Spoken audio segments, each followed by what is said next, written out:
Hello everyone, I am अनुराग शुक्ला। हम लोग geometry पढ़ रहे थे। ज्योमेट्री में मैक्सिमम चीज़ें मैंने बता दी थी आपको, केंद्रक के बारे में यानी सेंट्रॉइड के बारे में।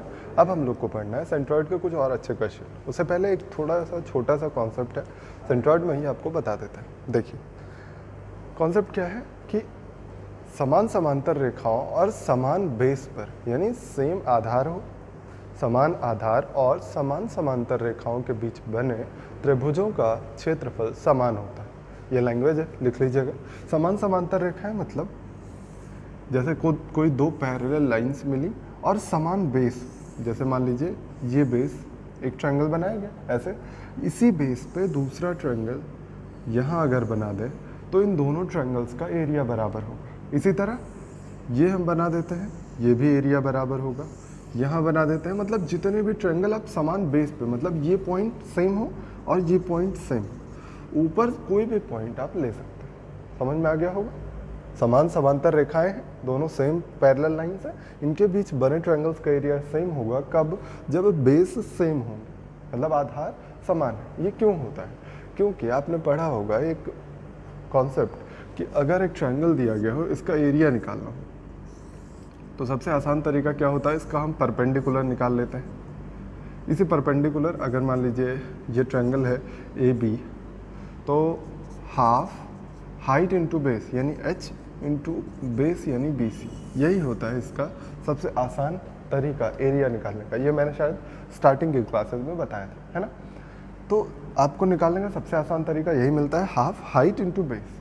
ये हाइट इंटू बेस यहाँ पे भी लगाइएगा, वही काम होगा। देखिए मान लीजिए हम बेस को ए बी मान लेते हैं, ये P है, ये Q है, R S, ठीक है। ये चीज़ हमेशा याद रखिएगा, हमें हाइट लेनी होती है। ये जो टॉप पॉइंट है, इससे इस पे कोई एक हाइट मतलब क्या होता है, शॉर्टेस्ट डिस्टेंस, सबसे छोटी दूरी। परपेंडिकुलर डिस्टेंस सबसे छोटी दूरी होती है, इसलिए हम लोग परपेंडिकुलर ड्रॉप करते हैं, ठीक है। तो ये परपेंडिकुलर डिस्टेंस लेनी होती है, लेकिन ज़रूरी नहीं कि हम यहीं ड्रॉप करें। अगर आपका ट्रायंगल ऐसे तिरछा सा बन रहा है, ऐसे, ये मान लीजिए अगर ऐसा ट्रायंगल बन रहा है, तो आप क्या कहेंगे, इसका हाइट हमें कहाँ मिलेगी, यहाँ थोड़ी लाएंगे, ये तो लंबा हो जाएगा। हाइट यहीं पे ड्रॉप कर देंगे हम परपेंडिकुलर, इसी पे परपेंडिकुलर जो होगा वही होगी हाइट। मतलब आप क्या कह सकते हैं, अगर इनके बीच की परपेंडिकुलर डिस्टेंस यहाँ से यहाँ तक, ऐसे परपेंडिकुलर डिस्टेंस ले लीजिए, कितनी आएगी, मान लीजिए ये h है, तो अब सभी का एरिया निकालने का तरीका क्या होगा, half height h into base क्या है, ए बी। क्या हमसे मतलब है कि P पॉइंट है, Q पॉइंट है, R पॉइंट है, S पॉइंट है? क्योंकि इनके बीच की परपेंडिकुलर डिस्टेंस तो हर जगह सेम होगी, क्योंकि आपको पता है पैरेलल लाइन की डेफिनेशन जब बताई जाती है, क्या बताई जाती है, ऐसी दो लाइंस जिनके बीच की डिस्टेंस हमेशा बराबर हो। या दूसरी डेफिनेशन होती है कि इनके बीच का एंगल 0 होता है, या जो कभी कट ना करती, ऐसा बोला जाता है। तो सबसे ईजी सबसे इजी डेफिनेशन, एक्सक्यूज,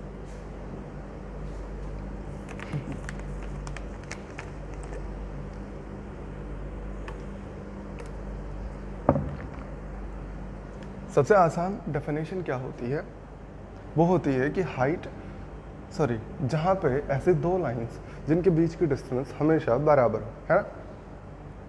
तो आपने वही लगाया यहाँ पे। अब डिस्टेंस कैसे लेते हैं, यहाँ पे ये हाइट हमने यहाँ ड्रॉ की है, जिससे आपको बेहतर समझ में आए। यहाँ पे कैसे करेंगे, ये हाइट मान लीजिए यहाँ ड्रॉ कर सकते हैं, ये परपेंडिकुलर डिस्टेंस होगी, लेकिन हम एक ट्रायंगल बना देते हैं ऐसे। अब बताइए इनकी हाइट क्या यहाँ पे ड्रॉ हो सकती है, ऐसे मिला दें, ये यहाँ से आप कहेंगे यहाँ से यहाँ को मिला दीजिए, ये हाइट हो जाएगी। ये हाइट नहीं होगी, हाइट तो परपेंडिकुलर डिस्टेंस होती है। तो परपेंडिकुलर डिस्टेंस क्या होगी, यहाँ से सामने वाली भुजा पे परपेंडिकुलर ड्रॉप कर दीजिए। इसी वजह से ये होता है। समझ में आया? मतलब क्या चीज़ आपको दिमाग में रखना है कि परपेंडिकुलर डिस्टेंस लेनी है दोनों लाइंस के बीच में, वो ज़रूरी नहीं है कि बेस पे आके गिरे, बेस को आगे बढ़ाने पर भी मिल सकती है। जैसे ये एक ट्रायंगल बनाया हमने और ये इसका बेस है, अब इसी बेस को आगे बढ़ाने पे ये कहीं परपेंडिकुलर डिस्टेंस को यहाँ पे मीट करेगा, यही हाइट हो जाएगी। अब आपका बेस यही होगा, ये ए बी आपका बेस है, ये सी है। अगर ए बी सी का ट्रायंगल का एरिया निकालना है आपको, तब भी यही फार्मूला लगाना पड़ेगा, हाफ हाइट यही वाली ली जाएगी, चाहे ये ट्रायंगल लेना हो, चाहे यहीं से यही वाला सेम यहाँ से ऐसे ट्रायंगल बना दीजिए, तब भी हाइट यही लेनी, हाइट आपको सेम मिलेगी, बस यहाँ पे बेस क्या हो जाएगा ए बी, और यहाँ पे कोई बेस अलग हो जाएगा। इतनी बात मुझे लगता है आप समझ पाए होंगे। तो बस इसी पे बेस्ड एक बहुत ही एक क्या दो क्वेश्चन है मेरे पास अच्छे से, जो कि आपको थोड़ा सा समझना है, ठीक। उसके बाद और भी क्वेश्चन है सेंट्रॉइड पे, सेंट्रॉइड फिनिश करने के बाद आगे बढ़ेंगे। देखिए क्वेश्चन नोट कर लीजिए। क्वेश्चन दिया गया है कि त्रिभुज एबीसी में AB और AC के मध्य बिंदु D तथा E है। AB और AC के मध्य बिंदु दिए गए हैं D तथा E, और आपको ट्रायंगल बना के दिया गया है, ये मिड पॉइंट्स है D और E, ट्रायंगल है ABC, ये बनाया गया है,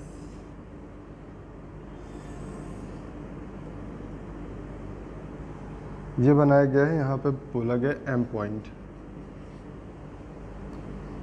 आपसे कहा गया है DEM, triangle DEM upon triangle ABC, ये पूछा गया है आपसे। अगर आप ध्यान से देखिए तो आपको क्या मिलेगा कि अगर ये दोनों मिड पॉइंट है तो ये दोनों पैरेलल होंगे, ये बात श्योर है, क्योंकि आपको सिमिलरिटी में मैंने ये चीज़ समझाया है कि अगर ये मिड पॉइंट है तो दोनों ट्रायंगल, बड़ा वाला और छोटा वाला, हमेशा सिमिलर होते हैं। सिमिलर होते हैं मतलब क्या हुआ, सिमिलर होने की वजह से आपको क्या मिलेगा, ये दोनों पैरेलल लाइंस हो जाएंगे। पैरेलल लाइंस होती हैं तभी सिमिलर होते हैं। ये दोनों पैरेलल लाइंस अगर हो गई तो हम कहें कि समान समांतर रेखाओं और समान बेस पर ये भी ट्रायंगल तो हमने बना दिया है। अगर आप ध्यान से देखिए तो ये पैरेलल लाइंस है, पैरेलल लाइन को आगे बढ़ाया गया है, ये ट्रायंगल बन रहा था, हमने कहा ये मिड पॉइंट है, ये कोई मिड पॉइंट हमने मान लिया, DE है, मान लीजिए ये F पॉइंट अगर मिड पॉइंट है तो आप फिर से वही कॉन्सेप्ट लगा पा रहे हैं, DE बेस है, DE बेस से देखिए एक ट्रायंगल बन रहा है समान समांतर रेखाओं के बीच, DFE और DME ट्रायंगल बन रहा है। तो अगर समान समांतर रेखाएं और समान बेस है तो आप क्या कहेंगे कि triangle DFE is equal to triangle DME, दोनों का एरिया बराबर होना चाहिए। और आपको पता है कल ही मैंने बताया था कि अगर ये मिड पॉइंट है, ये मिड पॉइंट है, ये भी मिड पॉइंट है, तो ये ट्रायंगल क्या होता है, ये चारों की एरियाज आपस में क्या होती है, बराबर होती है, मैंने बताया था पिछले क्लास में। तो आप क्या कहेंगे, ट्रायंगल DEM की जगह हम क्या लिख दें, DME या DEM वही ट्रायंगल है, DEM की जगह हम DFE लिख सकते हैं, DFE अपॉन ट्रायंगल ABC, ये निकालना है हमें। अब DFE कितना हो गया है, 1, और ABC कितना हो गया, 1 2 3 4, तो आपका आंसर होना चाहिए था 1/4। समझ में आया होगा। अगला क्वेश्चन देखिए, इसी कॉन्सेप्ट पे एक बहुत बेहतरीन सवाल, जो कि आप अगर एक बार नहीं किए होंगे तो शायद आपको सोचना पड़े ज़्यादा। क्वेश्चन में लिखा गया है, लिख लीजिए क्वेश्चन। त्रिभुज ABC में P भुजा AB का मध्य बिंदु है, M BC पर कोई बिंदु है, त्रिभुज ABC में P भुजा AB का मध्य बिंदु है, कोई मिड पॉइंट P मान लेते हैं। फिर कहा गया है कि M BC पर कोई बिंदु है, आगे लिखा गया है PM is parallel to CN, दिया गया है ट्रायंगल ABC का एरिया, ट्रायंगल ABC का एरिया 4 है, 4 सेंटीमीटर स्क्वायर। तो पूछा गया है NBM का एरिया, ट्रायंगल NBM का एरिया क्या हो, ये दिया गया है इतनी चीज़ें, ये दिया गया है कि N यहाँ पे कहीं पे है, और m इधर कहीं है, n यहाँ कहीं है। देखिए तो n से हम इसको मिला देते हैं और इसके पैरेलल ही हमें खींचना है PM। ये इतनी चीज़ें दी गई हैं। PM और CN पैरेलल दिए गए हैं। आपसे पूछा गया है NBM का एरिया क्या है, निकाल लेते हैं हम लोग। देखिए कैसे, ये दो पैरेलल लाइन्स हैं, ठीक है। फिर हमको दिया गया है P क्या है, मिड पॉइंट। अगर P मिड पॉइंट है तो C से P को जब आप मिला रहे हैं तो ये जो तो ट्रायंगल बन रहे हैं PCA और PBC, इनके एरियाज बराबर होंगे। आपको मैंने पिछले क्लास में बताया था कि जब भी मिड पॉइंट को मिलाते हैं सामने वाली रेखा से, मतलब माथिका खींचते हैं, मीडियन। मीडियन हमेशा इसको दो बराबर क्षेत्रफलों वाले भागों में विभाजित करती है। मतलब क्या हो जाएगा कि triangle PBC equal to triangle PAC, ये दोनों आपस में बराबर होंगे। और ये दोनों कितने कितने हो जाएंगे, अगर पूरा ट्रायंगल 4 है एरिया तो ये दोनों 2 और 2 हो जाएंगे। ये बात तो क्लियर है, आधे आधे हो जाएंगे। फिर आपको क्या दिया गया है, ये दो पैरेलल लाइंस है। अगर आप ध्यान से देखिए तो आपको निकालना है NBM। NBM यानी इसको मिलाना पड़ेगा, NBM को मिलाना पड़ेगा। अब यही ट्रायंगल आपको निकालना है। अगर आप ध्यान से देखिए PM और CN ये दोनों पैरेलल लाइंस है। इन दो पैरेलल लाइंस से PM बेस से देखिए एक ट्रायंगल बन रहा है PNM। कौन सा ट्रायंगल है, PNM, एक ट्रायंगल बन रहा है। और इसी बेस से PM बेस से देखिए PCM, यही बन रहा है ट्रायंगल PCM, और दोनों आपस में बराबर होंगे। क्यों, क्योंकि आपको अभी मैंने बताया तरीका कि दो पैरेलल लाइंस और समान बेस से बने हुए ट्रायंगल्स हमेशा समान एरिया के होते हैं, सेम एरिया देते हैं। देखिए वही लिखा मैंने, इतनी बात में कोई दिक्कत नहीं। अब आ जाते हैं हम अपने तरीके पे जो हमें निकालना है। ट्रायंगल NBM हमको निकालना है। NBM को हम दो पार्ट में ब्रेक कर देते हैं। कौन कौन सा, देखिए दो ट्रायंगल दिख रहा है, BMP या PBM जो भी कह लीजिए, PBM और PNM, दो ट्रायंगल दिख रहा है। तो देखिए ट्रायंगल PBM और प्लस ट्रायंगल PNM लिख सकते हैं हम इजीली। फिर आप क्या लिखेंगे कि ट्रायंगल PBM ऐसे रहने दीजिए और PNM की वैल्यू हम क्या लिख देंगे, PCM। ट्रायंगल PCM लिख सकते हैं। आप बताइए कि PBM प्लस PCM, सॉरी ये PBM ये वाला ट्रायंगल, PBM ये ट्रायंगल है और PCM ये ट्रायंगल है। अगर इन दोनों को हम मिला देंगे तो एक ट्रायंगल PBC मिल रहा है कि नहीं मिल रहा है, मिल रहा होगा। तो इसको आप लिख सकते हैं ट्रायंगल PBC। और आपको पहले ही मैंने निकाल के दिखाया था, देखिए PBC की वैल्यू कितनी है, इसका एरिया कितना है, 2 है। इसका मतलब आपका आंसर हो जाएगा 2 सेंटीमीटर स्क्वायर। समझ में आ गया होगा, बहुत ही बढ़िया क्वेश्चन था अगर आप समझ पाए हो तो। देखिए आगे बढ़ते हैं हम लोग, थोड़े से और क्वेश्चन करते हैं सेंट्रॉइड के ऊपर, उसके बाद हम बाकी चीज़ें देखेंगे।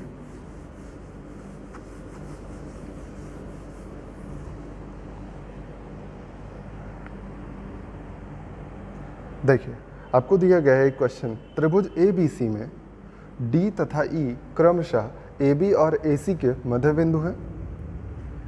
G ABC का केंद्रक है और लिखा गया है PQR क्रमशः DE DG और GE के मध्य बिंदु है। देखिए ट्रायंगल दिया गया है आपको, फिगर बना हुआ नहीं था, क्वेश्चन लिख लीजिएगा, फिगर बना लीजिएगा। हम आपके सामने फिगर बना के सॉल्व कर रहे हैं। देखिए ट्रायंगल दिया गया है ABC, इनके मिड पॉइंट्स दिए गए हैं AB और BC के, D और E। तो इसको हम मिला देते हैं D और E, ठीक है। फिर दिया गया है G कहीं पे है, G क्या है, सेंट्रॉइड दिया गया है। फिर दिया गया है कि सभी के मिड पॉइंट्स, पहले इनको मिलाना पड़ेगा, उसके बाद हम मिड पॉइंट्स निकालेंगे। ये हम जी मान लेते हैं। तो इनके मिड पॉइंट्स को भी मिलाया गया है, क्वेश्चन में यही लिखा गया है। इनके मिड पॉइंट्स हैं पी, क्यू और आर, यही दिया गया, पी, क्यू और R, D E, D G, G E के मध्य बिंदु। हाँ ठीक है। फिर आपसे पूछा गया है लास्ट में कि ट्रायंगल पी क्यू आर और रेशियो पूछा गया है ट्रायंगल ए बी सी, इन दोनों का एरिया का रेशियो निकालना है। आपको क्या पता है कि आपको मैंने प्रूफ करवाया है ये चीज़ कि डी जी ई कितना होता है, 1/12 होता है ना, 1/12 होता है। डी जी ई मैंने आपको पिछले क्लास में प्रूफ करवाया था कि इसका एरिया पूरा ए बी सी के एरिया का 1/12 होता है, यही होता है। तो आप क्या कह सकते हैं कि डी ई जी, जो डी ई जी है ट्रायंगल, ये क्या होगा, 1/12 ट्रायंगल ए बी सी। इतने में कोई दिक्कत नहीं। अब फिर आपको क्या दिख रहा है कि इस ट्रायंगल के ये मध्य बिंदु है, अगर मध्य बिंदु होते हैं तो ये क्या होता है, 1/4 होता है। ये भी पिछली क्लास में मैंने बताया था आपको कि एक एक एक एक एरिया अगर देख लिए तो ये 1 और ये पूरा मिला के 4, तो 1/4 होता है। ये भी मैंने बताया था। यानी आप लिख सकते हैं ट्रायंगल पी क्यू आर क्या होता है, 1/4 ट्रायंगल डी जी ई, और ट्रायंगल डी जी ई कितना होता है, 1/12 ए बी सी। तो आप वैल्यू रख दीजिए बस यहाँ पे। पी क्यू आर की जगह हम क्या लिखेंगे, 1/4 डी जी ई, और डी जी ई को लिखेंगे हम 1/12 ए बी सी, और बटे में क्या लिखा गया है, ट्रायंगल ए बी सी। अब ट्रायंगल ए बी सी दोनों जगह है, कैंसिल कर दीजिए, 1/48 आपका आंसर आ जाएगा। आसान सा था, समझ में आ गया होगा। आगे बढ़िए फिर।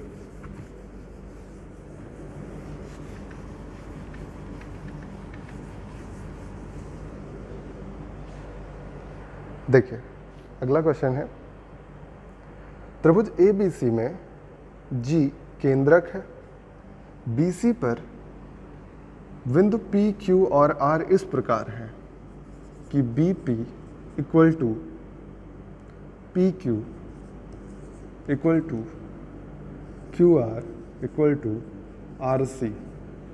ये दिया गया है, पूछा गया है triangle P G R upon triangle A B C की वैल्यू क्या होगी, मतलब रेशियो निकालना है। फिर से आपको ट्रायंगल दिया गया है ए बी सी,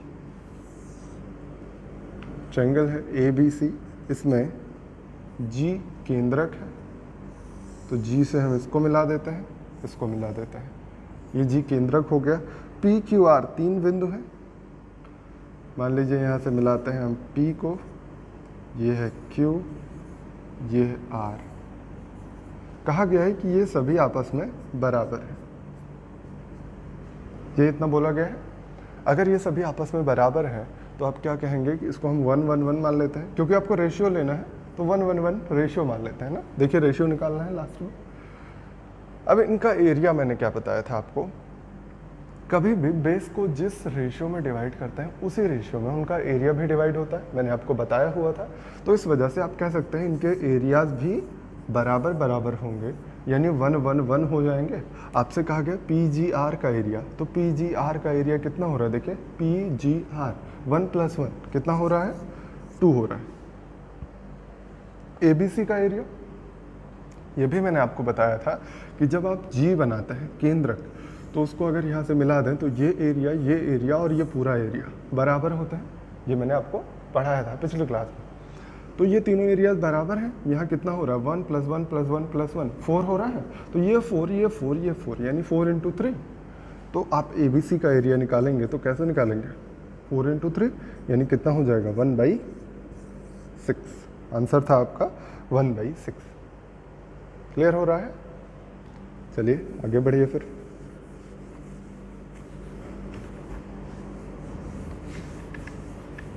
क्वेश्चंस ये सारे पूछे गए क्वेश्चंस हैं प्रीवियस ईयर में, सीजीएल में भी पूछे गए हैं, एनडीए सीडीएस में भी पूछे जाते हैं इस तरह के क्वेश्चन। तो नोट करते रहिए, समझते रहिए, ठीक है। देखिए अगला क्वेश्चन है, बहुत ही इंटरेस्टिंग क्वेश्चन है, ध्यान से देखिएगा। देखिए त्रिभुज ABC में माध्यिकाएं AD और CE एक दूसरे को P पर काटते हैं। यदि PE इक्वल टू, PE दिया गया है 1.5 centimetre, PD 2 centimetre, DE 2.5 centimetre, तो पूछा गया आपसे चतुर्भुज ACDE का एरिया क्या है, इसी का एरिया पूछा गया है, ठीक है। देखिए आपको कहा गया कि त्रिभुज ABC में ABC एक ट्रायंगल है, कौन कौन सी माध्यिकाएं हैं, दिया गया है कि CE और AD, CE और AD ये है, ये ठीक। आपसे कहा गया PE, ये कटिंग पॉइंट P है, ये एक दूसरे को P पर कट करती हैं। PE दिया गया 1.5, PD दिया गया है 2 और DE दिया गया है 2.5, तो D और E को मिला दिया हमने 2.5। अब अगर आप ध्यान से देख पा रहे हो तो ये तो ट्रायंगल कैसा बन रहा है, समकोण बन रहा है।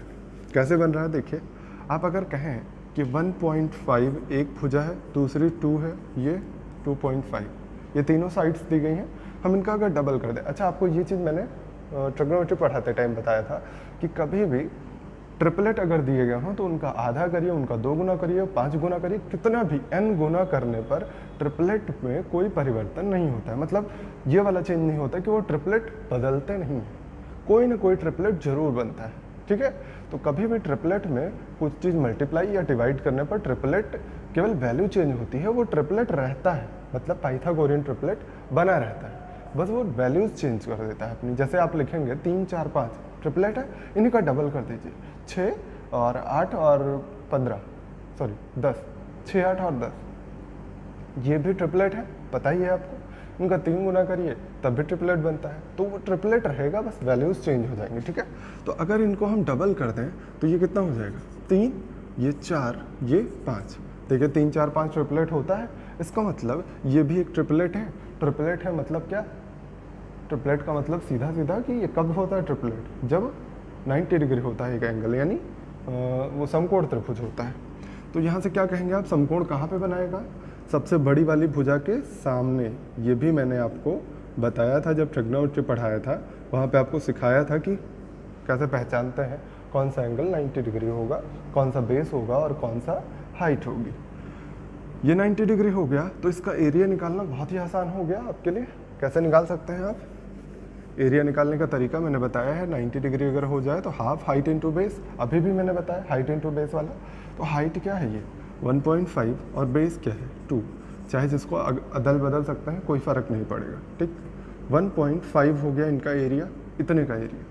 तो अगर हम आपसे पूछें कि पूरे ट्रायंगल का एरिया कितना हो जाएगा, तो आप क्या कहेंगे, ट्रायंगल ABC का एरिया कितना हो जाएगा, 12 गुना होता है ना। अभी मैंने आपको बताया है कि अगर ऐसे बना हुआ होगा, ये P जो है ये क्या है, एंगल बाइसेक्टर ही तो खींचा गया है, सॉरी एंगल बाइसेक्टर नहीं, मतलब माध्यिकाएं खींची गई, सही है। माध्यिकाएं जिस पॉइंट पर इंटरसेक्ट करते हैं उसको क्या बोलते हैं, केंद्रक। अगर केंद्रक यहाँ पे खींचा गया, इसको P बोला मैंने, इसलिए आप कंफ्यूज होंगे। G बोला होता तो शायद आ जाता आपका। अगर ये G रहा होगा तो ये ट्रायंगल क्या होता है, पूरे त्रिभुज का 1/12 होता है ना। तो ये 1/12 होता है, तो ABC क्या हो जाएगा, इसका 12 गुना हो जाएगा। तो 12 5 60, 12 6 18, ये 18 हो जाएगा ABC का एरिया, पूरे ट्रायंगल का एरिया। लेकिन हमको निकालना क्या था, ACDE यानी इस चतुर्भुज का एरिया निकालना था। आपको क्या पता है कि ये दोनों मिड पॉइंट्स हैं। अगर आपको याद हो तो मैंने एक थ्योरम आपको पढ़ाई थी, अगर आप मिड पॉइंट लेते हैं, ये मिड पॉइंट अगर आप खींचते हैं तो इसका एरिया 1 और इसका एरिया 3 होता है। ये मैंने आपको जब सिमिलरिटी पढ़ाई थी तब बताया था। अगर ये मिड पॉइंट है तो 1:1 हो जाएंगे। अगर ये 1:1 है और इनके एरियाज का रेशियो निकालना है तो कैसे निकलेगा, छोटे वाले ट्रायंगल का साइड है 1, बड़े वाले ट्रायंगल की साइड 1 + 1 2, और साइड के रेशियो का स्क्वायर होता है क्या, एरिया का रेशियो। यानी ये कितना आ गया 1:4, यानी 1 हो जाएगा छोटा वाला एरिया और बड़ा वाला एरिया हो जाएगा 4, तो 4 - 1 ये कितना बचेगा 1:3 आ जाएगा। क्लियर है अब तो ये 1:3 होगा, मतलब ये ट्रायंगल का एरिया 1 होगा तो ये पूरे क्वाड्रिलेटरल का एरिया 3 होगा। ट्रायंगल का एरिया ये छोटा वाला ट्रायंगल और वो बड़ा वाला, देखिए दोनों का रेशियो हमारे पास आ गया तो बहुत ही आसानी हो गई। 3 1 4, पूरे ट्रायंगल का एरिया कितना हो रहा है 4, और 4 की वैल्यू हमें दी गई है 18। पूरे ट्रायंगल का एरिया हमारे हिसाब से 1:3 के हिसाब से 3 + 1 4 हो रहा है। 4 की वैल्यू हमें 18 दी गई, हमने निकाला हुआ है। तो यहाँ से हमें निकालना क्या है 3 की वैल्यू ना, इस क्वाड्रिलेटरल की वैल्यू निकालनी है 3 की वैल्यू। तो 3 की वैल्यू कितनी आ जाएगी 54/4, डिवाइड कर दीजिए 4 × 3 = 12, 4 × 5 = 20, 13.5 ऑप्शन में था आपके, हाँ 13.5 दिया गया। बस समझाने में थोड़ा सा टाइम लगा, बाकी इस क्वेश्चन में कुछ था नहीं, इतना लिखना भी नहीं था। आप एक ही लाइन चाहते तो लिखते, केवल और केवल आपको दिमाग लगाना था क्या कि हमें तो इस चीज़ का एरिया मिल रहा है, इस ट्रायंगल का। इस ट्रायंगल का एरिया क्या होता है हाफ हाइट इंटू बेस 1.5 × 2, ये इसका एरिया हो गया। और इसी का 12 गुना होता है पूरा एरिया, तो हमने 12 से गुणा कर दिया, ये आ गया। अब हमें ये भी पता है कि ये और ये बड़ा वाला ट्रायंगल 1:4 में होते हैं, तो 1:4 से अगर इसको निकालना है तो क्या करेंगे 3/टोटल 4, बस इतना ही सॉल्व करना था। 4 × 3 = 12 आप यहीं से कह देते, 2 से 2 कट जाता, तो 3 × 3 = 9 और 15 × 9 15 × 150, 15 × 9 = 135, हाँ ठीक है 13.5 आ जाता। देखिए एक लाइन का क्वेश्चन था, केवल समझाने की वजह से 2-3 लाइनें लिखनी पड़ती हैं। काफ़ी लोग को ये क्वेरी रहती है कि बहुत लंबा हो जाता है क्वेश्चन का सॉल्यूशन आप यहाँ देखते हैं तो लंबा होता है, जब 1-2 बार आप प्रैक्टिस कर लीजिएगा तो आप जल्दी लगाने लगिएगा वही क्वेश्चन। हमने आपको बहुत बार बताया है कि क्वेश्चन लंबा क्यों दिखता है, क्योंकि आप कैलकुलेशन लिख के करते हैं या कुछ चीज़ें अपने माइंड में ना करके लिख के करने लगते हैं, तो कैलकुलेशन आपको लंबी दिखती है, क्वेश्चन लंबा दिखता है। कुछ चीज़ें आप शॉर्ट करिए, कुछ चीज़ें ना लिखिए, दिमाग में करिए, तो आप क्वेश्चन को जल्दी कर पाएंगे। अगले क्वेश्चन पे आते हैं। ये भी बहुत ही बेहतरीन सवाल है, बहुत ही आसान भी है, बट काफ़ी लोग उसको लेंदी कर देते हैं। मैंने जिस बुक से उठाया है बहुत लंबा लिखा गया था क्वेश्चन, बहुत लंबा लगाया भी गया था, है बहुत ही आसान। देखिए त्रिभुज ABC में, ट्रायंगल ABC में G केंद्रक है, एंगल CBP ये दिया गया है 45 डिग्री, फिर दिया गया है AG जो है परपेंडिकुलर है BP पर, GP दिया गया है 2 सेंटीमीटर, आपसे पूछा गया है BC की वैल्यू। ठीक है, इसमें क्या क्या दिया गया है, AP खींचा गया है और AD खींचा गया है। ये परपेंडिकुलर है, दिया गया है आपको क्वेश्चन में। GP ये G पॉइंट है, G यानी केंद्रक है ना, BC को P पर मिलता है। ठीक है, GP दिया गया है, GP ये 2 दिया गया, हाँ ठीक है ये 2 दिया गया है। AG ये परपेंडिकुलर है, बस इतना ही दिया गया है। और दिया गया है आपको CBP, CBP ये 45 दिया गया है, नहीं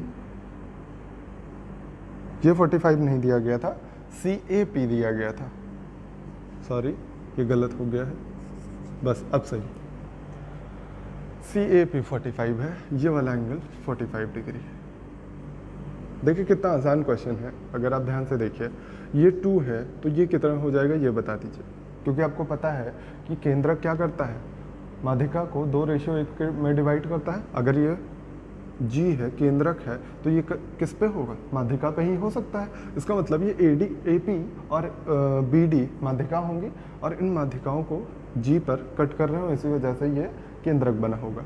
फिर आप क्या कह सकते हैं, ये 2:1 में होता है, 2:1 में होता है, तो 1 की वैल्यू 2, तो 2 की वैल्यू 4, ये इतना वैल्यू आ गई 4।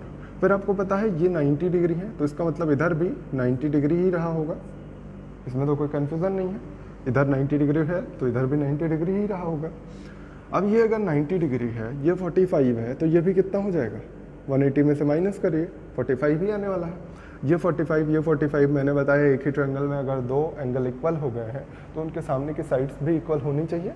इनके सामने की साइड को इक्वल कर दीजिए, यानी ये साइड और ये साइड बराबर, तो ये भी हो जाएगा 4 हो जाएगा। अब पाइथागोरस थ्योरम लगा दीजिए, इसका स्क्वायर प्लस इसका स्क्वायर बराबर इसका स्क्वायर, ये तो होता है। तो आप लगा दीजिएगा तो ये कितना आ जाएगा 4√2। वैसे तो आपको याद होगा अगर ये a है ये a है तो ये a√2 होता है, याद है ना। अब आपसे पूछा क्या गया है, BC पूछा गया है। आपको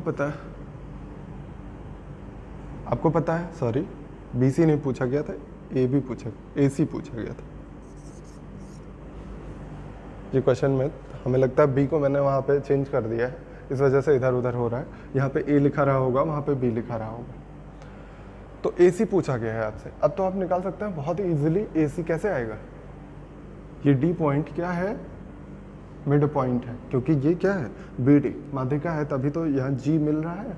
तो D पॉइंट जो है माध्यिका है, तो AC कितना आ जाएगा, ट्वाइस ऑफ 4√2, यानी आपका आंसर आएगा 8√2। बुक में देखिएगा बहुत लंबा सा क्वेश्चन ये लगाया गया है, समझ में आ गया होगा, आसान सा था। अब आ जाइए, इस तरह के क्वेश्चन आप थोड़े बहुत खोज के कर लीजिएगा, केंद्रक से रिलेटेड और माध्यिकाओं से रिलेटेड बहुत ही बढ़िया से क्वेश्चन पूछे गए हैं। कुछ क्वेश्चन इस पे अभी और भी चीज़ों को मिक्स करते हैं, जैसे मैंने अभी आपको समकोण त्रिभुज यानी राइट एंगल ट्रायंगल के बारे में नहीं पढ़ाया या क्वाड्रिलेटरल नहीं पढ़ाया है, उनमें भी ये कॉन्सेप्ट यूज़ होते हैं, माध्यिका वाले और केंद्रक वाले, है ना। तो वो जब हम उस चीज़ को पढ़ाएंगे तब वहाँ पे इनका और भाई क्वेश्चन टेकअप करेंगे, ठीक। अभी इतने ही क्वेश्चन रखते हैं। अब आते हैं, हम आगे बढ़ते हैं, थोड़ा सा इन सेंटर और सरकम सेंटर के बारे में पढ़ते हैं। सबसे पहले हम लोग पढ़ेंगे सरकम सेंटर। सरकम सेंटर इसको क्या बोलते हैं, परिकेंद्र। तो ऐसा केंद्र जो परि हो, मतलब बाहर से हो। सरकम किसी चीज को सरकम सेंटर बनाते हैं, मतलब उसको किसी चीज को पूरा घेर लें और उसका सेंटर जो हो वही सरकम सेंटर होता। मतलब एक सर्कल में जब एक ट्रायंगल आ जाता है तो इसका जो सेंटर होता है वही होता है सरकम सेंटर, जिसको नॉर्मली हम लोग C से दिखाते हैं, ठीक। अब सरकम सेंटर बनता कैसे है, ये बनता कैसे है कि हमेशा एंगल बाइसेक्टर्स खींचे जाते हैं। किसी ट्रायंगल के एंगल बाइसेक्टर्स खींचिए, वो जहाँ पे मीट करते हैं वही होता है सरकम सेंटर, ठीक। एंगल बाइसेक्टर्स हम खींच देते हैं, सॉरी परपेंडिकुलर बाइसेक्टर्स खींचे जाते हैं, एंगल बाइसेक्टर्स नहीं, परपेंडिकुलर बाइसेक्टर्स। मतलब सामने वाली भुजा को दो इक्वल पार्ट में डिवाइड करें और सामने वाली भुजा पे परपेंडिकुलर भी हो, ऐसा होता है सरकम सेंटर, ये C होता है। समझ में आया। तो आप डेफिनेशन लिख लीजिएगा, लिख लीजिए, intersection point of perpendicular bisector, सभी भुजाओं के लंब समद्विभाजकों का, लंब समद्विभाजक परपेंडिकुलर बाइसेक्टर्स का कटान बिंदु, प्रतिच्छेदन बिंदु, ठीक। ये आपको छोटा सा कॉन्सेप्ट शायद याद हो, क्या होता है, जब एक ट्रायंगल होता है या ट्रायंगल ना भी हो, तो अगर यहाँ पे सरकम सेंटर हमने बना दिया है C पॉइंट, ये C पॉइंट अगर हमने सरकम सेंटर बना दिया है तो आपको शायद याद हो कि केंद्र पर बना कोण परिधि पर बने कोण का 2 गुना होता है। मतलब यहाँ पे अगर थीटा है तो यहाँ 2 थीटा बनना ही चाहिए, है ना। ये शायद आपको याद हो, नहीं याद हो तो आप लिख लीजिएगा, केंद्र पर बना कोण परिधि पर बने कोण का 2 गुना होता है, लिख लिया। अब ये आपको याद रखना है हमेशा ही परिधि पर। देखिए, अच्छा ये कैसे होता है कि हर जगह से कहीं से भी बना दीजिए, ऐसा नहीं है। बेस आपका सेम होना चाहिए, बेस यानी जिसको आप बोलते हैं आर्क यानी चाप, समान चाप से बनना चाहिए, समान आर्क से बनना चाहिए। BC जो है एक आर्क है, BC आर्क से यहाँ पर बना कोण BAC, परिधि पर बना कोण थीटा है, तो ये केंद्र पर बना कोण 2 थीटा होता है। लिख लीजिएगा ये चीज़ें कि BC PQR मान लीजिए, C हम पहले ही केंद्र को बोल चुके हैं, तो लिख लीजिएगा QCR equal to twice of QPR, लिख लिया होगा आपने। तो इसको भी आप लैंग्वेज में लिख लीजिएगा, केंद्र पर बना कोण परिधि पर बने कोण का 2 गुना होता है। ठीक है, फिर आपको याद करना है परिकेंद्र निकालने का तरीका। परिकेंद्र जो होता है वो C होता है, और इन्हीं की रेडियस जो होती है, देखिए यहाँ से यहाँ तक की ये दूरी, यही तो होती है रेडियस। इनको हम कैपिटल R से दिखाते हैं और इन रेडियस को हम स्मॉल r से दिखाते हैं। ये दोनों R हो गई, इसी को बोलते हैं हम सरकम रेडियस, यानी परित्रिज्या। अच्छा, यह ठीक है, सरकम रेडियस बोलते हैं यानी परित्रिज्या बोलते हैं। तो सरकम रेडियस R कितनी हो जाएगी, ABC/4 डेल्टा। ये आपको रट लेना है, बहुत बार काम आएगा आपको, क्वेश्चन सॉल्व करते टाइम बहुत बार मिलेगा आपको। कैसे निकाला जाता है सरकम रेडियस यानी परित्रिज्या ABC/4 डेल्टा, तीनों भुजाओं का गुणनफल बटे 4 गुणे उनका क्षेत्रफल। ये डेल्टा क्या है, क्षेत्रफल है। ABC क्या है, तीनों भुजाएं। समझ में आया? चलिए कुछ और चीजें इसमें देखते हैं। अच्छा, एक चीज और लिख लीजिएगा इसमें, सरकम सेंटर सभी भुजाओं, सभी शीर्षों से समान दूरी पर होता है। लिख लीजिए, सरकम सेंटर यानी परिकेंद्र सभी भुजाओं से समान दूरी पर होता है। मतलब अगर आप सरकम सेंटर किसी ट्रायंगल का बना रहे हैं, यहाँ पे कहीं है, तो ये हमेशा यहाँ से बराबर दूरी पर होता है। क्यों होता है ये आप समझ गए होंगे, क्योंकि ऐसा ही एक सर्कल गया होता है। आपको पता है कि सभी त्रिज्याएं समान होती हैं। देखिए ये रेडियस है, ये भी सेंटर से परिधि पर कोई बिंदु, ये भी रेडियस, सेंटर से परिधि पर कोई बिंदु, ये भी रेडियस। तो आप ये लिख लीजिए और हमेशा याद रखिएगा, कभी कभी ये काम आएगा। ठीक है, ये इतनी चीज़ें हो गई। अब आपको एक और चीज़ देखनी है, एक फार्मूला है। देखिए, फिर से हम वही कॉन्सेप्ट यूज़ करेंगे कि केंद्र पर बना कोण परिधि पर बने कोण का 2 गुना होता है। अब इस बार बार हम परिधि और केंद्र बना नहीं रहे हैं, बस डायरेक्टली आपको लिख के दिखा रहे हैं। ठीक, ये हमने एंगल बाइसेक्टर नहीं, परपेंडिकुलर बाइसेक्टर। ठीक, परपेंडिकुलर बाइसेक्टर खींचा, यहाँ पे कहीं हम मान लेते हैं C होगा।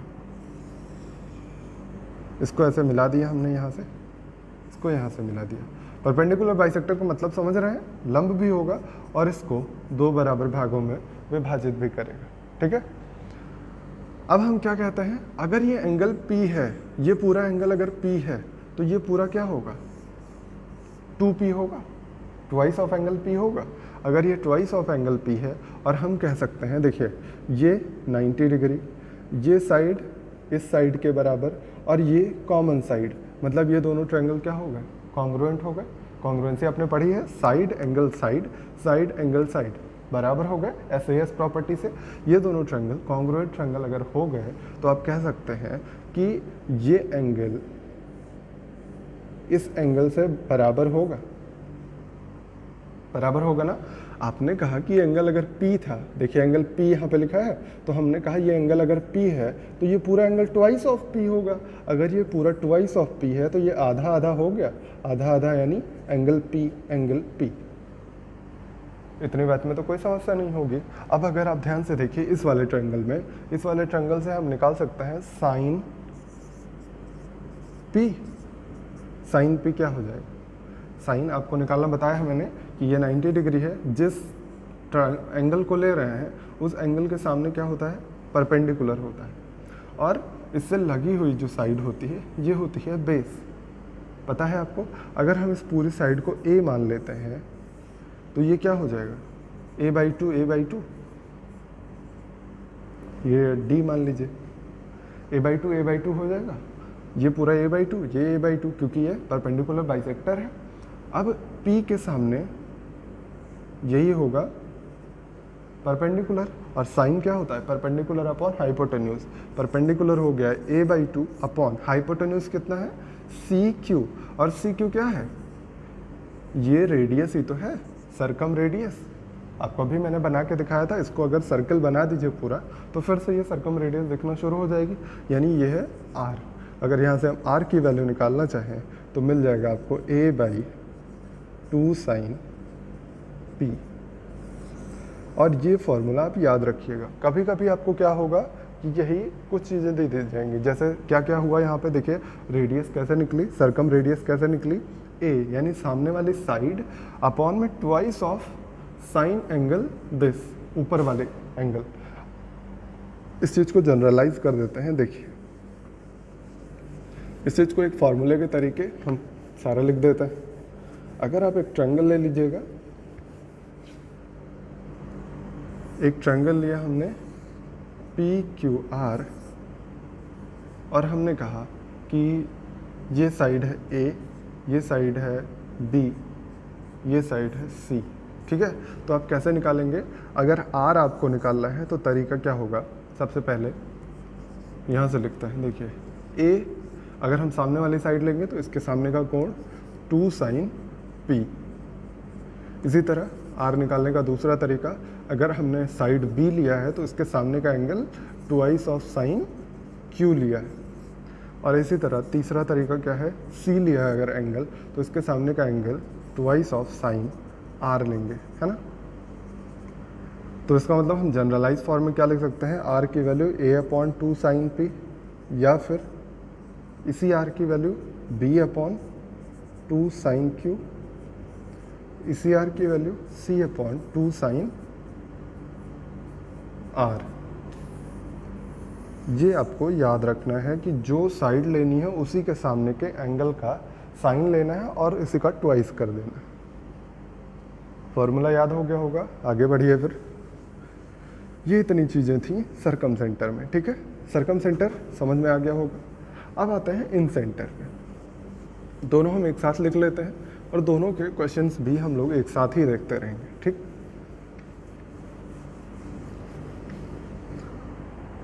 अगला है इन सेंटर, हेडिंग लगा लीजिएगा इन सेंटर।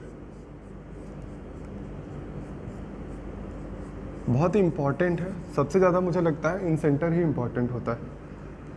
अंतः केंद्र,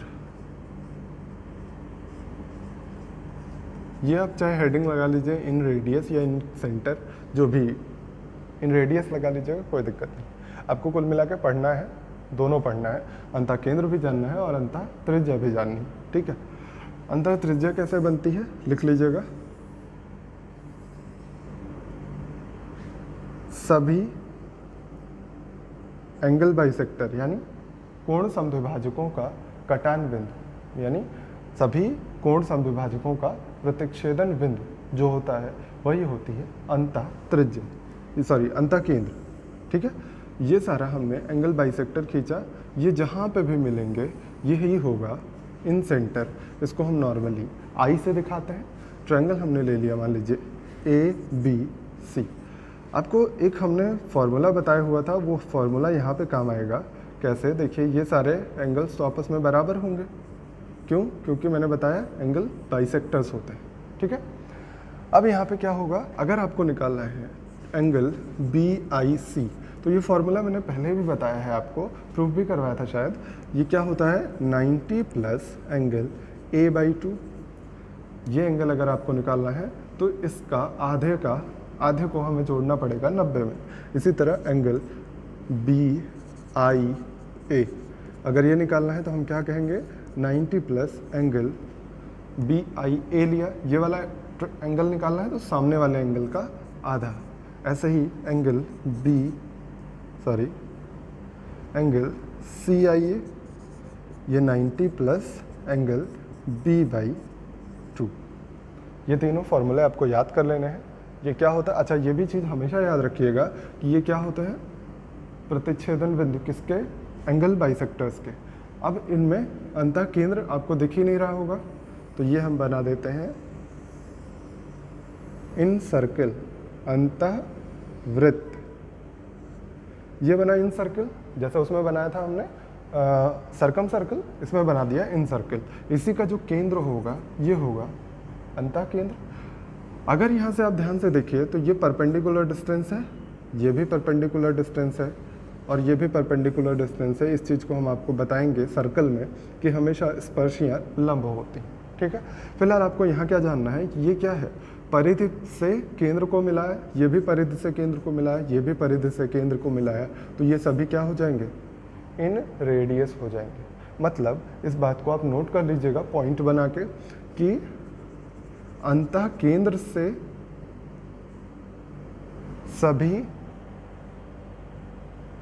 केंद्र से त्रिभुज की सभी भुजाओं की दूरी समान होती है, या इसी को दूसरे तरीके से लिखिए, सभी भुजाओं से समान दूरी पर स्थित होता है।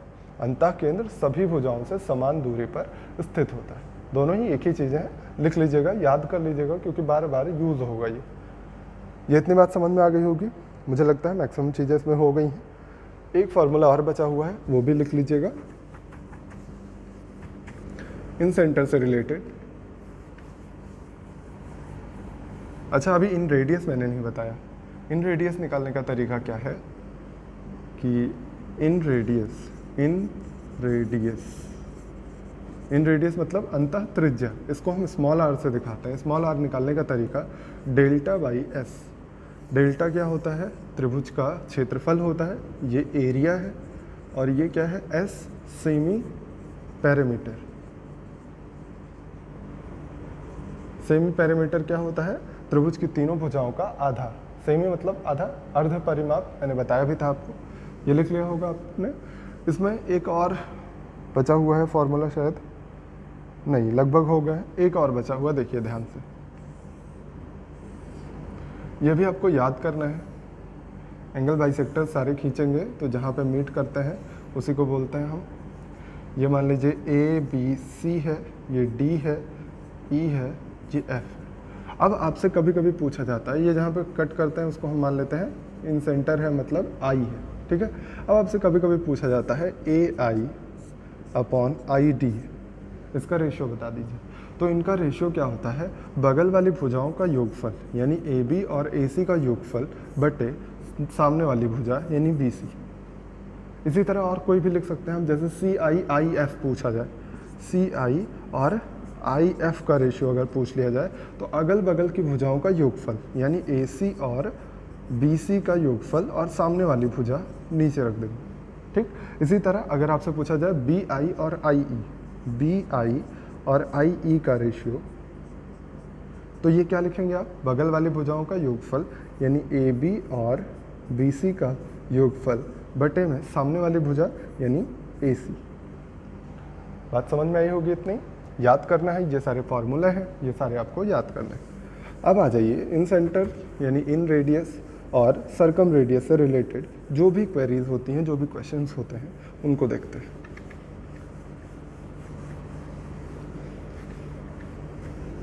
देखिए, सबसे पहला आसान सा क्वेश्चन लिया है मैंने। क्वेश्चन में अच्छा एक चीज़ और बच गई है, सॉरी। देखिए, अंतः केंद्र और परिकेंद्र के बीच की दूरी और परिकेंद्र के बीच की दूरी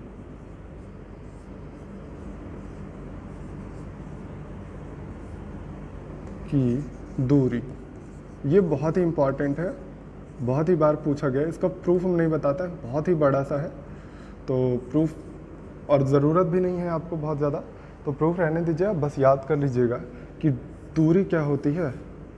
सरकम रेडियस का स्क्वायर माइनस ट्वाइस ऑफ दोनों रेडियस का गुणनफल। ये याद कर लीजिएगा, बहुत ही इंपॉर्टेंट फार्मूला है, ठीक है। तो यहाँ पे ये चीज़ें फिनिश हुई मैक्सिमम। तो अब क्वेश्चंस की तरफ लौटते हैं। अंतः केंद्र यानी इन सेंटर और सरकम सेंटर के बीच की डिस्टेंस, एक ही ट्रायंगल के सरकम सेंटर और इन सेंटर दोनों अगर दिए गए हों आपको, तो उनके बीच की डिस्टेंस निकालनी हो तो ऐसे निकालेंगे। पहले क्वेश्चन पे आते हैं। लिखा गया है त्रिभुज ABC के परिवृत्त की त्रिज्या क्या होगी यदि एंगल B 70 डिग्री और एंगल C 80 डिग्री दिया गया है। आपसे पूछा गया है परिवृत्त की त्रिज्या क्या होगी, BC की वैल्यू दी गई है 12 सेंटीमीटर। बहुत ही आसान है अगर आपको फार्मूला याद है। देखिए, यह ऐसे ही तो बनेगा ABC, BC दिया गया 12, ये 70 है, ये 80 है, तो आप तीसरा एंगल निकाल सकते हैं। कितना हो जाएगा? 30 आ जाएगा ना। अब यहाँ से आपको अगर निकालना है सरकम रेडियस, फार्मूला क्या बताया है मैंने अभी, सामने वाली भुजा अपॉन ट्वाइस ऑफ साइन सामने वाला कोण। ये तो बताया है, तो यहाँ से निकाल लीजिए, ये 12 हो जाएगा, 2 गुणे साइन 30, साइन 30 क्या होता है 1/2, 1/2 से 2 कैंसिल होगा, आंसर क्या आने वाला है 12 आ जाएगा। समझ में आ गया होगा। आगे बढ़िए, अगले क्वेश्चन पे आते हैं। देखिए क्वेश्चन दिया गया है, बहुत ही बेसिक सा है, बहुत ही इंटरेस्टिंग सा है, कंफ्यूजन वाला है, आपको अक्सर कंफ्यूज करता है। देखिए लिखा गया है त्रिभुज ABC में AD is perpendicular to BC। फिर लिखा गया है AB की वैल्यू दी गई है 12, AC की वैल्यू दी गई है 24, AD की वैल्यू दी गई है 8 सेंटीमीटर। तो कहा गया है वृत्त का व्यास क्या होगा। व्यास यानी डायामीटर, डायामीटर क्या होता है ट्वाइस ऑफ रेडियस। ट्रायंगल देखिए बना हुआ था, ये कई बार सीजल प्री में एक साथ पूछा गया था, लगातार ऐसे ही 3-4 क्वेश्चन पूछे गए थे। ये डायमीटर नहीं है, ये मैंने बनाया इस वजह से बीच में कि बड़ा सा फिगर बन सके, आपको समझ में आ सके, ठीक है। ये डायमीटर नहीं दिया गया है। BC ये परपेंडिकुलर है D, ठीक है।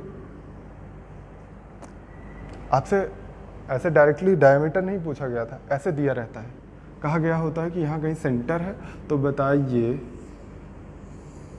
AP की वैल्यू क्या होगी। ये मान लीजिए सेंटर O है। अब ये कंफ्यूजन क्रिएट करता है, ये पूरा फिगर जो है कॉम्प्लिकेशन क्रिएट करता है, और अब कंफ्यूज होते हैं, गलत कर जाते हैं। बहुत ही आसान सा है, केवल लिख लीजिए जो जो दिया गया है। AB दिया गया है 12, AC दिया गया है 24 और AD दिया गया है 8। आपको व्यास निकालना है। अगर आप ध्यान से देखिए, ये त्रिभुज का सरकम सर्कल है। सरकम सर्कल मतलब परिवृत्त, जो सर्कल को बाहर बाहर से टच करता हुआ जाए, है ना। तो ये सरकम सर्कल है अगर, तो ये क्या होगी सरकम रेडियस ही तो होगी।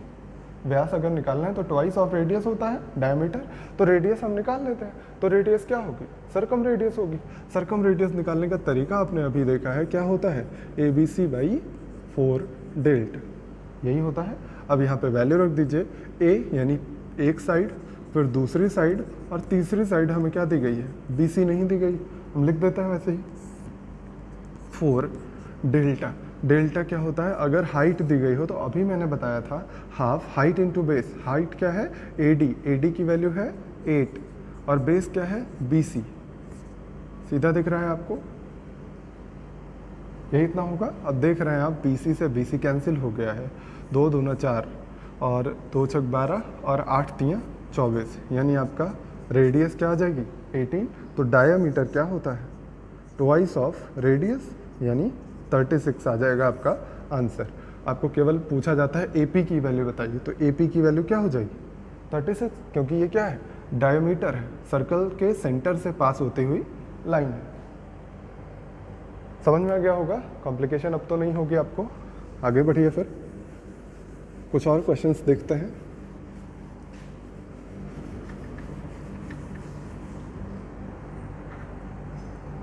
देखिए अगला क्वेश्चन जो दिया गया है वो नोट करिएगा। लिखा गया है त्रिभुज ABC में I तीनों भुजाओं से समान दूरी पर स्थित कोई बिंदु है। एंगल B 56 डिग्री है। तो आपसे पूछा गया है एंगल AIB और एंगल BIC का एडिशन। I जो है वो त्रिभुज ABC में भुजाओं से समान दूरी पर स्थित कोई बिंदु है। आपको मैंने अभी डेफिनेशन बताई थी कि भुजाओं से समान दूरी पर कौन स्थित होता है, इन सेंटर स्थित होता है ना। तो ABC अगर ये ट्रायंगल है, I कोई बिंदु भुजाओं से समान दूरी पर है, इसका मतलब ये क्या है इन सेंटर है ना। वैसे भी I लिख दिया गया तो इन सेंटर आप इससे नहीं सोचिएगा, क्योंकि I लिख सकते हैं सरकम सेंटर को भी क्वेश्चन में, ऐसी कोई दिक्कत नहीं है। ज़रूरी नहीं सरकम सेंटर को C, सेंट्रॉइड को G और इन सेंटर को I से ही दिखाया जाए, तो इसमें कंफ्यूज मत होइएगा। लेकिन आपको जब दे दिया गया है कि भुजाओं से समान दूरी पर है, भुजाओं से समान दूरी पर कौन होता है, केवल और केवल इन सेंटर होता है। आपसे पूछा गया इतने की वैल्यू, देखिए कैसे निकालेंगे। सबसे पहले तो B दिया गया है आपको 56 डिग्री। अगर एंगल B दिया गया है तो आप ये वाला एंगल निकाल सकते हैं, बहुत ही आसान है, आपको मैंने अभी फॉर्मूला बताया है। CIA की वैल्यू कैसे निकालते हैं, 90 प्लस एंगल B/2 यानी 56/2 कितना आ जाएगा, 28 हो जाएगा। 28 ऐड कर दीजिएगा, 108 इतना हो जाएगा। ये CIA आया अभी हमें, तो AIB कितना है, AIB यानी ये वाला एंगल है, और BIC कितना है, ये वाला एंगल है। तो इन दोनों का सम अगर हमें निकालना है तो आप क्या कह सकते हैं कि आपको मैंने बताया हुआ है कि एक पॉइंट पे कितना एंगल बनता है, कंप्लीट एंगल कितना होता है, 360 होता है। यानी कह सकते हैं आप कि AIB plus angle AIC plus angle BIC ये सभी कितने होंगे, 360 डिग्री के होंगे। अब आपसे पूछा गया AIB और BIC का, तो AIB और BIC का एडिशन क्या आएगा, 360 में से अगर हम घटा दें AIC को, और AIC या CIA कितना है, 108 है, 108 को माइनस कर दीजिएगा तो कितना आ जाएगा, 252। आपका आंसर दिया गया है, सॉरी 42 है ना, 6 में से ये गया 5, 1 सेकेंड, ऑप्शन में 252 भी है और 242 भी है।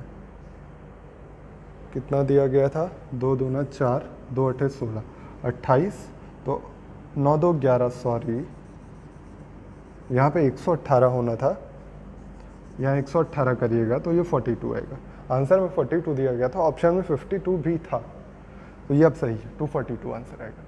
समझ में आ गया है। और देखिए एक दो क्वेश्चन, मेंस का क्वेश्चन है एक बहुत ही इंटरेस्टिंग सा। अगर आपको फार्मूला याद है तो बहुत ही आराम से कर ले जाइएगा, फार्मूला नहीं याद है तब भी कर ले जाइएगा, क्योंकि अभी मैंने मास पॉइंट थ्योरम नहीं पढ़ाई है, या मास पॉइंट ज्योमेट्री जिसको बोलते हैं, MPG थ्योरम, तो वो अभी हम पढ़ाएंगे आपको सेंटर्स पढ़ाने के बाद, तो उससे भी आप कर सकते हैं, लेकिन यहाँ पे हम आपको बेसिक तरीके से ही बता रहे हैं। देखिए मेंस 2017 का क्वेश्चन है, त्रिभुज ABC में I अंतः केंद्र है, D, E और F क्रमशः BC, AC और AB पर स्थित बिंदु हैं, AI, ID इनका रेशियो दिया गया है, AI, ID 4:3 है, और दिया गया है BI, IE इनका रेशियो दिया गया है 2:1। पूछा गया है CI, IF की वैल्यू, इनका रेशियो मतलब क्या होगा। ठीक है, अब बना लीजिए ट्रायंगल बना के फिर सॉल्व करते हैं हम लोग। ट्रायंगल ABC में ये I क्या है, इन सेंटर है, क्वेश्चन में दिया गया है। ये ABC है, आपको दिया गया है DEF पॉइंट, है ना। अगर आप ध्यान दीजिए तो आपको पता है कि ये अगर A है, ये B है, ये C है। हम थोड़ी देर के लिए ऐसे मान लेते हैं, बार बार आपको लिखना नहीं पड़ेगा। फिर अगर ये इतना मान लेते हैं तो AIID का रेशियो क्या होगा, ये I पॉइंट है, AIID का रेशियो हमारे हिसाब से क्या होता है, ये 4 3 है, ये अभी हम लिख देते हैं। AIID का रेशियो हमारे हिसाब से क्या होता है, अगल बगल वाली साइड का योगफल होता है, और बटे में सामने वाली भुजा, ये है 4/3। इसी तरह BIIE लिखना है, तो ये हम कैसे लिख सकते हैं, दोनों बगल की साइड का एडिशन अपॉन सामने वाली साइड, ये 2:1 है। और आपको अगर CIIF निकालना है तो क्या करेंगे हम, CIIF यानी A और B का एडिशन अपॉन C, मतलब हमें ABC तीनों चाहिए, तभी हम निकाल सकते हैं CIIF। हमें यहाँ से क्या पता चला कि ये 4 3 है, ये 2 1 है। अगर हम दोनों को ऐड कर दें तो ये क्या आ जाएगा, A + B + C की वैल्यू आ जाएगी। A + B + C की वैल्यू 4 3 7 हो रही है, यहाँ पे A + B + C की वैल्यू 3 हो रही है। एक ही ट्रायंगल की तीनों भुजाओं का योगफल अलग अलग हो सकता है, कभी नहीं हो सकता है। तो यहाँ से ABC का योगफल 3 आया, यहाँ से ABC का योगफल 7 आया। यहाँ अगर हम 7 से गुणा कर दें, यहाँ 3 से गुणा कर दें, तो क्या बराबर हो जाएगा।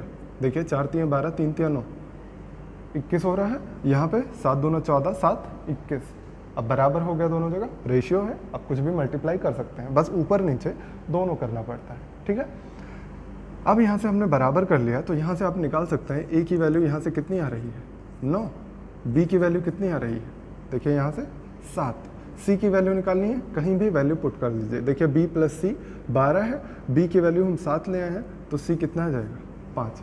रेशियो निकालना है इसलिए ऐसा कर रहे हैं, अगर रेशियो नहीं होता तो हम नहीं कर पाते ऐसा, ठीक है। यहाँ भी रेशियो ही निकालना है इसलिए कोई दिक्कत नहीं। तो a प्लस बी कितना हो गया, a प्लस बी 16 और c कितना हो गया 5। आपका आंसर होगा 16/5। बहुत ही बढ़िया सा क्वेश्चन है, इसको हम फिर से आपको बताएंगे जब MPG यानी मास पॉइंट ज्योमेट्री पढ़ाएंगे, ठीक है। एक क्वेश्चन और देख लीजिए अभी, देखिए लिखा गया, बहुत ही आसान सा क्वेश्चन है, इसको ओरली आप कर सकते हैं। त्रिभुज ABC का परिमाप क्या होगा यदि इसकी अंतः त्रिज्या 4 सेंटीमीटर और इसका क्षेत्रफल 120 सेंटीमीटर स्क्वायर है। तो आप फॉर्मूला जानते हैं, आपको पता है कि परिमाप पूछा गया है, अंतः त्रिज्या और क्षेत्रफल दिया गया, तो आपको पता है इन रेडियस क्या होती है, डेल्टा बाई एस होता है। तो यहाँ पे दिया गया 4, ये दिया गया 120, तो परिमाप पूछा गया है तो एस की वैल्यू कितना आ जाएगी 30। आपसे परिमाप पूछा गया, ये तो अर्ध परिमाप होता है ना, सेमी पैरामीटर, तो परिमाप क्या होगा 2s यानी 60 सेंटीमीटर आ जाएगा। आसान सा था। अगला लिखिए, त्रिभुज ABC का परिकेंद्र O है, एंगल A 55, एंगल A की वैल्यू दी गई है 55 डिग्री, फिर दिया गया है एंगल C की वैल्यू 75 डिग्री। तो एंगल OAC कितना होगा, त्रिभुज ABC बनाया गया है, OAC यानी ये एंगल पूछा गया है, ये O क्या है सरकमसेंटर है, ठीक है। और आपको क्या कह दिया गया है, एंगल A 55 है, C 75 है, तो तीसरा एंगल निकाल सकते हैं बहुत ही आसानी से। 180 में से दोनों का एडिशन माइनस कर दीजिएगा तो कितना आ जाएगा 50 आ जाएगा जी। ये अगर 50 हो गया तो ये कितना होगा 100 होगा, क्योंकि आपको पता है कि अगर ये सरकम सेंटर है तो आप क्या कहते हैं, सरकम सेंटर पर बना एंगल परिध पर बने कोण का यानी सरकमफेरेंस पर बने एंगल का डबल होता है ना। तो यहाँ से 50 का ये 100 हो जाएगा। आपको पता है कि ये दोनों आपस में बराबर होंगे, क्यों, क्योंकि अगर आप इसको ऐसे मिलाइएगा तो ये सभी क्या हैं, रेडियस ही तो है, रेडियस है, ये r, तो इसलिए ये बराबर होंगे। अगर बराबर है एक ही ट्रायंगल में दो साइड, तो इनके सामने का कोण भी बराबर होता है। तो थीटा प्लस 100 ये कितने के बराबर होगा 180 के, तो थीटा कितना आ जाएगा 40। थीटा ही तो आपसे पूछा गया था, OAC की वैल्यू 40 दी गई। समझ में आया ना। एक लास्ट क्वेश्चन आज की क्लास का, देखिए लास्ट क्वेश्चन लिख लीजिए, बहुत ही बढ़िया सा क्वेश्चन है, ध्यान से देखिएगा। क्वेश्चन दिया गया है, त्रिभुज ABC का अंतः केंद्र I तथा परिकेंद्र O है। त्रिभुज ABC का अंतः केंद्र I तथा परिकेंद्र O है। AI को आगे बढ़ाने पर वह वृत्त को D बिंदु पर मिलता है। ये D पॉइंट है जहाँ कहीं I बना लेते हैं हम, और आपको दिया गया है O क्या है, परिकेंद्र है, तो O कहीं मान लेते हैं। अब आपसे कहा गया है कि angle B equal to 75 degree, angle BID दिया गया है 65, तो एंगल BOD कितना होगा। एंगल BOD आपसे पूछा गया है। देखिए आप कैसे निकाल सकते हैं, BID 65 दिया गया है, BID ये एंगल दिया गया 65, ठीक है। अब आपको निकालना है BOD। अगर आप ध्यान से देखिए तो BD चाप के द्वारा, BD चाप जो है ये आर्क है, इस आर्क से ये केंद्र पर बना हुआ कोण है और इसी आर्क से ये परिधि पर बना हुआ कोण है ना। यानी आप कह सकते हैं एंगल BOD जो हमको निकालना है वो ट्वाइस ऑफ एंगल कितने के बराबर होगा, BAD के, है ना। इसमें तो कोई कंफ्यूजन नहीं। आपको क्या पता है I क्या है, इन सेंटर है। अगर I इन सेंटर है तो ये अर्धकों से बनी होगी ना, कोणार्धक, यानी ये दोनों एंगल के बाइसेक्टर होंगे और ये भी एंगल के बाइसेक्टर होंगे, तभी तो बना हुआ है। आपको दिया गया है ये एंगल बी 75 डिग्री है, एंगल बी 75 है, तो ये कितना हो जाएगा 75/2। अर्धक से बना हुआ होता है, आपको बताया मैंने, कोणार्धकों का प्रतिच्छेदन बिंदु होता है। ये 75/2 है, ये अगर हम थीटा मान लें तो ये त्रिभुज BAI का बाह्य कोण है। और बाह्य कोण होता क्या है, दोनों इंटरनल एंगल का एडिशन होता है, यानी 75/2 और थीटा का एडिशन किसके बराबर होगा 65 यानी 65 के बराबर, यही होगा। इसका मतलब यहाँ से आप निकाल सकते हैं थीटा की वैल्यू। थीटा कितने आ जाएगा 65 का डबल 130, 130 में से 75 घटा दीजिएगा तो 55/2 थीटा की वैल्यू आ गई। और यहाँ पे वैल्यू पुट कर दीजिए, ट्वाइस ऑफ थीटा हमने क्या निकाला, BAD ही तो थीटा माना था, तो ये निकाल दीजिए 55 आंसर आपका आ गया 55 डिग्री। समझ में आया होगा आपको मैक्सिमम चीज़ें, अभी बेसिक सी चीज़ें थी। इस पर कुछ और अच्छे क्वेश्चंस जो रखे हुए हैं, मतलब हायर लेवल के, थोड़ा सा मेंस लेवल के, या फिर जो आपके एग्जाम्स में पूछे गए हैं, वो सारे क्वेश्चन हम नेक्स्ट क्लास में देखेंगे। अभी के लिए इतना ही रखते हैं। अपना और अपनों का ख्याल रखिए, बहुत मेहनत से पढ़ाई करिए और बस पढ़ते रहिए खूब मेहनत से। Thank you very much.